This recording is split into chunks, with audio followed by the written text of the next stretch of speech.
Hey everyone, Chris Robson here. Today I thought I'd do a Mr. Men / Doctor Who book reading. Dr. Third.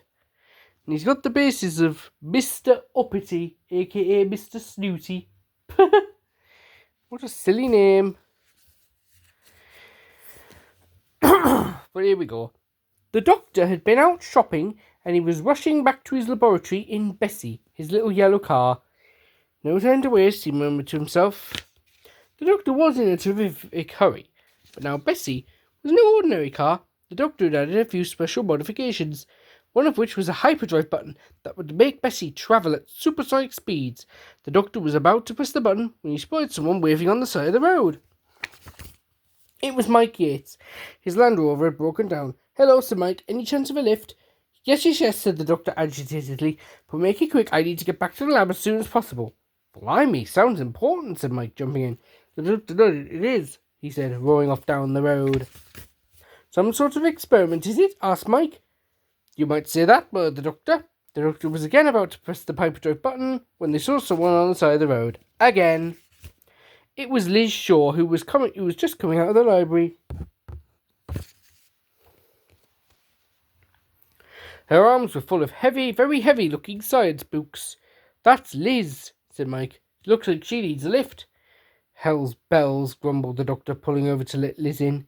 "Make it quick," said Mike. "The Doctor's in a terrible hurry. Some sort of urgent experiment." "Really?" said Liz. "Anything interesting?" "Very," said the Doctor, jamming Bessie into gear. "I bet it's a top-secret experiment," suggested Mike. "Possibly," said the Doctor tensely.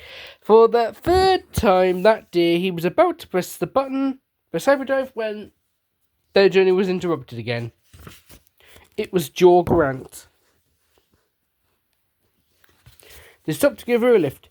It was a very overloaded Bessie that set off again. A very overloaded and slow Bessie. "Good grief!" cried the Doctor in exasperation. "Is it starting to snow?" asked Jo. "It is," replied Mike. "How odd! Snow in the middle of summer," commented Liz. "I think it's getting worse," said Jo. And indeed it was. They were suddenly driving through a blizzard, and then without any warning, Bessie skidded sideways and slid into a ditch. "Blast!" cried the Doctor in consternation. As they were trying to lift Bessie back onto the road, a line of figures appeared on the ridge above them. "Crikey!" cried Liz. "Those are ice warriors!" "They must have made it snow," said Mike. The ice warriors then raised their sonic disruptors and fired at the snowy slope, setting off a huge avalanche. "Quick!" cried the Doctor. "Everyone back in the car!"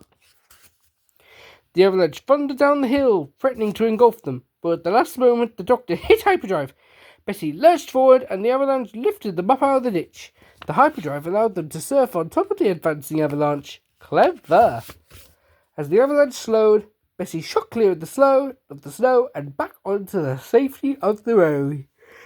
"Well done, Doctor," cried Mike, but the Doctor was still in a dreadful hurry. "We must get back to the lab before it's too late," he cried. He skidded to a halt outside the lab and grabbed the grocery bag out of the car. The others followed excitedly, wondering what amazing event they were about to witness. I hope you're excited for it. In the laboratory, they crowded around as the Doctor pulled a tub out of the bag. "That's ice cream!" exclaimed Liz. "What was all the rush about?" the Doctor asked Mike. The Doctor pulled the lid off the tub. "Bother!" he cried, crestfallen.